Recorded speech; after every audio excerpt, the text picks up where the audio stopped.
Indonesia mengalami kekalahan 5-1 atas Irak di pertandingan pertama babak babak kualifikasi Piala Dunia 2026. Yang berarti Indonesia ada di posisi terakhir ataupun dua terakhir di grup gitu. Tapi nggak masalah karena ini baru pertandingan pertama, ada kurang lebih 5 pertandingan kurang lebih yang lainnya kayak gitu.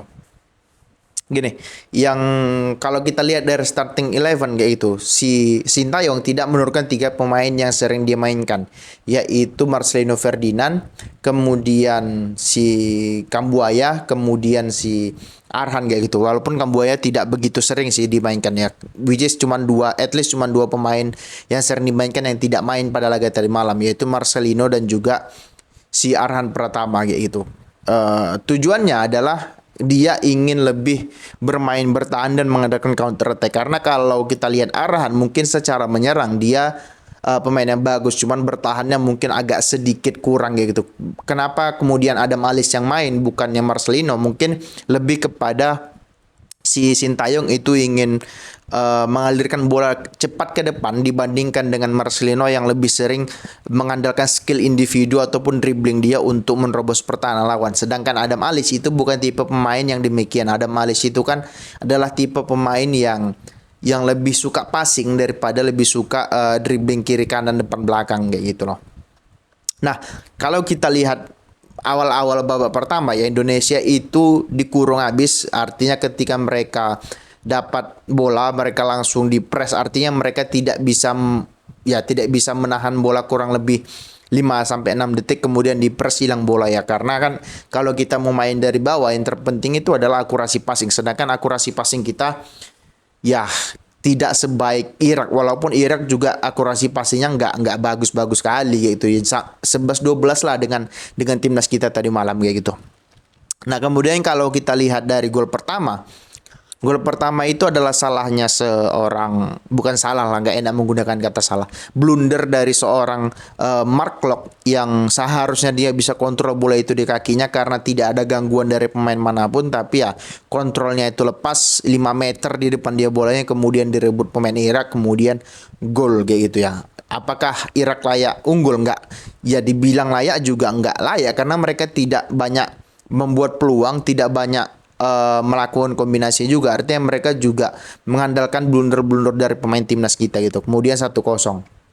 Nah kemudian golnya yang kedua itu kan adalah salahnya dari Jordi Amat. Pertanyaannya kan gini, apakah gol kedua itu salahnya Jordi Amat yang salah mengantisipasi bola? Kalau aku bilang 50-50 gitu, karena bola itu kan termasuk bola liar ya, yang artinya kalau dia nggak sundul itu akan direbut oleh pemain yang Irak yang ada di belakang dia. Kalau dia sundul karena bolanya liar dan tidak mungkin liar lah, lebih tepatnya liar, ya bola itu masuk ke gawang gitu. Mungkin tujuan dia adalah ingin membuang bola agar terjadi corner kick, tapi ya malah masuk ke gawang, but it's okay gitu. Kemudian 2-0. Nah yang seru adalah setelah Indonesia itu ketinggalan 1-0, Indonesia itu lebih berani untuk menyerang, lebih berani untuk menguasai bola, walaupun memang ya kembali lagi akurasi passingnya itu buruk kayak gitu, akurasi passingnya itu jelek, tapi kembali lagi setidaknya mereka berani ngepres dan berani keluar untuk menyerang. Nah tibalah momen di menit 45 plus sekian, Indonesia bisa menggolkan melalui Patinama ya, Shane Patinama kalau nggak salah, Shane Patinama. Nah gol-gol yang seperti itulah yang diperlukan sama timnas kita gitu loh, karena atau proses yang seperti itulah. Proses itu kan bermula di sayap kiri permain Indonesia, artinya Indonesia memperbanyak pemainnya di sektor sayap sebelah, mana ya, sebelah kiri ya, which is itu adalah posisinya Alkan Bagot dan juga Shane Patinama. Mereka perbanyak pemain di sebelah situ agar apa? Tujuannya agar overload dan mereka bisa melakukan kombinasi. Nah itulah yang terjadi. Kemudian walaupun ada sedikit lagi karena bola tiba-tiba berhenti di pinggir lapangan kayak gitu lah. Walaupun demikian, tapi prosesnya itu cukup keren, kaki ke kaki, deng kemudian Shane Patinama masuk gol kayak gitu. Nah gol-gol kayak gitulah yang harus diperbanyak, ataupun gak usah gol seperti itu deh. Proses bermain seperti itulah yang harus diperbanyak.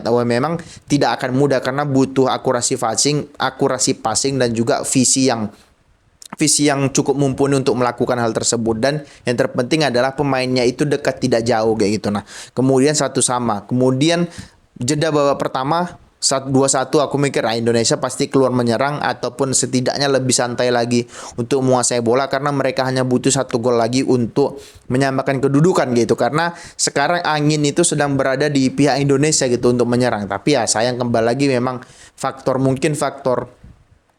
mental ya. Kemudian terjadilah gol ketiga, kembali lagi kesalahan dari Mark Locke yang apa ya, saling menunggu dengan Asnawi, menunggu bola. Artinya bola itu ada di tengah-tengah mereka, tapi mereka saling menunggu siapa yang mau ngambil bola, kemudian direbut ya, kemudian shooting jarak jauh, gol 3-1 kayak gitu. Nah, kemudian setelah pertandingan itu ya udah terlihat Indonesia banyak keluar menyerang, walaupun memang masih banyak ya penyakitnya masih. Walaupun kalau aku bilang tidak terlalu banyak long ball, lebih ingin bermain dari bawah, tapi kembali lagi akurasi passingnya itu ya buruk kayak gitu. Kemudian koordinasi ataupun chemistry di antara pemainnya itu belum berjalan gitu. Karena ya untuk membentuk chemistry itu kan mereka harus sering bermain, mereka harus paham satu sama lain gitu. Kalau nggak sering bermainnya agak sulit juga kayak gitu. Nah, setelah 3-1, ada 2 pemain yang cukup menarik perhatianku, itu yang pertama Asnawi, itu udah jelas karena Asnawi itu bermain seperti tanpa ada rasa lelah, tanpa ada rasa capek. Dia kejar bola kemanapun, dijatuhkan dia bangkit lagi, tidak pemain cengeng yang mengandalkan peluit dari wasit gitu loh. Kemudian yang kedua itu adalah pemain favorit, yaitu Rizky Ridho. Ini pemain menurutku adalah pertama akan menjadi salah satu back top Indonesia, at least di Indonesia, karena postur, karena attitude, karena juga cara bermain dia ya. Ada momen di mana dia yang ngelanggar pemain Irak, kemudian pemain Irak mencoba untuk memprovokasi, dia nggak peduli, dia langsung pergi meninggalkan ya. Mungkin di match dia aku cuma mau main bola, bukan mau gelut. Kalau mau gelut ya udah di luar nanti ya, gitulah kasarnya gitu loh. Artinya pemain kayak gini nih harus banyak di Indonesia, walaupun memang harus ada ya 2-3 pemain yang kasarnya adalah preman di lapangan untuk mengintimidasi pemain lawan gitu. Tapi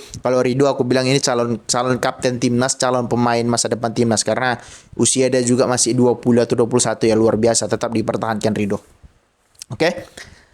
Kemudian itu 3-1 ya udah kelihatan pemain Indonesia itu sudah kayak mentalnya udah down, udah kayak ya udahlah kita kalah kayak gitu loh. Kemudian gol keempat itu adalah salahnya Sen Patinama. Dia begitu gampang dilewatin, kemudian di capping, kemudian ya golnya, walaupun golnya agak bisa dibilang sedikit scrimmage di depan gawang kayak gitu ya. Nggak bisa disalahkan Nadeo, dan juga nggak bisa disalahkan back lainnya, karena lebih kepada Sen Patinamanya yang tidak bisa mengantisipasi bola dari sayap begitu. Kemudian gol kelima itu ya udah tinggal tunggu aja gitu, karena Indonesia udah menyerang habis-habisan, Indonesia udah menyerang pol-polan, artinya full attack kayak gitu ya. Udah salahnya, bukan dibilang salah Elkan Bagot, nggak juga, lebih kepada koordinasi antar back gitu. Kemudian ya pemain Iraknya juga pintar, dia ngasih bola itu bukan di depan Elkan Bagot tapi di belakang Elkan Bagot. Kemudian ya gol gitu loh. Artinya di balik skor Irak menang 5-1, Indonesia secara permainan dibilang kalah nggak juga sih gitu, karena Irak juga nggak banyak buat peluang. 5 gol yang mereka hasilkan itu adalah hasil dari kesalahan pemain Indonesia sendiri. Yang pertama Mark Locke, yang kedua itu Jordi Amat, yang ketiga Mark Locke, yang keempat itu Patinama, yang kelima itu lebih kepada koordinasi, tidak bisa disalahkan Elkan Bagot juga, lebih kepada koordinasi menarik garis offset antara back Indonesia gitu, jadi nggak bisa disalahkan juga gitu. Setelah itu kalau dibilang Irak unggul secara possession ball dan juga gol, iya sepakat. Cuman secara permainan apakah Irak lebih unggul? Nggak juga. Passing mereka juga 11-12 dengan Indonesia, banyak nggak sampainya juga. Bahkan mereka nggak banyak juga melakukan kombinasi di lini pertahanan Indonesia, lebih kepada crossing.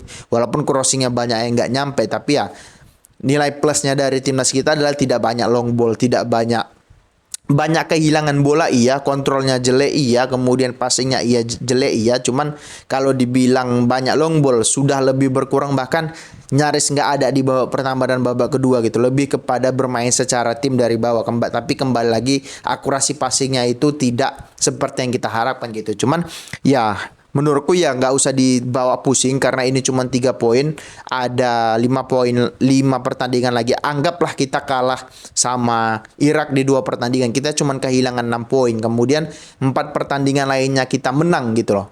Kan kita bisa dapat 12 poin, kita menang dari Vietnam atau kita menang dari Filipina. Yang penting 2 kali lawan Filipina kita nggak boleh kalah. Kita udah dapat 6 poin, artinya kekalahan 2 kali dari Irak itu sudah bisa kita obati dari kemenangan melawan Filipina 2 kali. Kan kayak gitu logika sederhananya. Jadi nggak usah diambil pusing, ini cuma 3 poin. Kemudian tegakkan kepala, nggak usah terlalu bahwasanya ini adalah ini adalah kiamat, ini adalah bencana. Enggak, kalau aku bilang gitu loh. Lagian siapa sih yang berharap timnas kita itu bisa tampil di Piala Dunia 2026 gitu? Nggak, rasaku satu orang pun di Indonesia nggak ada yang ya optimis boleh, tapi kan nggak realistis gitu loh. Berdasarkan apa? Berdasarkan ya cara bermain tadi malam, passingnya seperti itu, kemudian apalagi kemudian cara bermainnya seperti itu gitu. Walaupun kalau misalnya Indonesia masuk di Piala Dunia, ya percuma juga. Jadi yang pertama mereka akan masuk di grup neraka. Yang kedua mereka juga pasti akan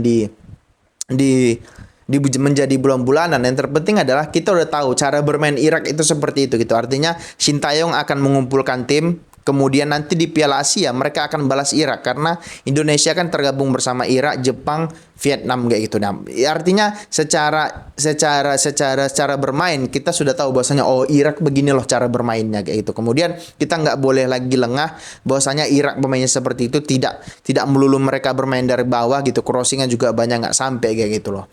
Bahkan secara di atas kertas mereka itu peringkat 68 dunia loh. Indonesia 145. Dengan apa yang ditunjukkan Indonesia tadi malam dengan ranking mereka 145 menurutku luar biasa.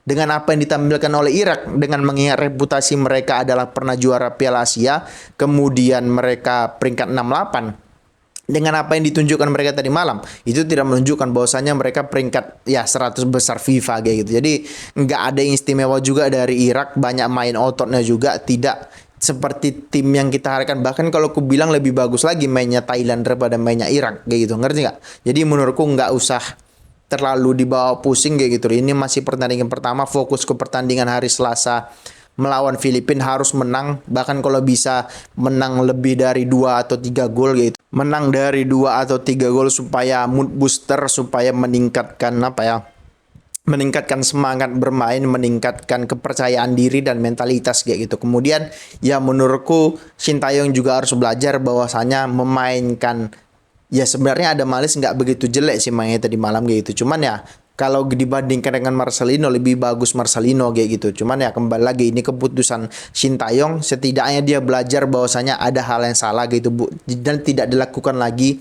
di pertandingan berikutnya. Apalagi mengingat pertandingan berikutnya itu melawan Filipina, kalau nggak salah mainnya juga di Indonesia ya, bukan di Filipina kalau nggak salah ya.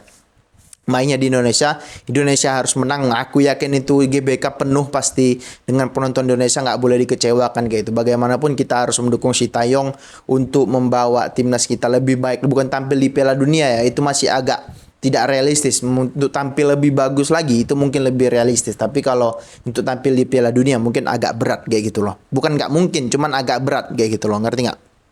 Jadi ya itu dulu pendapatku tentang pertandingan tadi malam. Aku tidak berniat untuk mengkritisi, cuman lebih kepada realistis bahwasanya kita nggak usah bebani mereka terlalu berat, karena berdasarkan sepak bola kita sekarang ya agak berat untuk menggapai Piala Dunia 2026. Oke?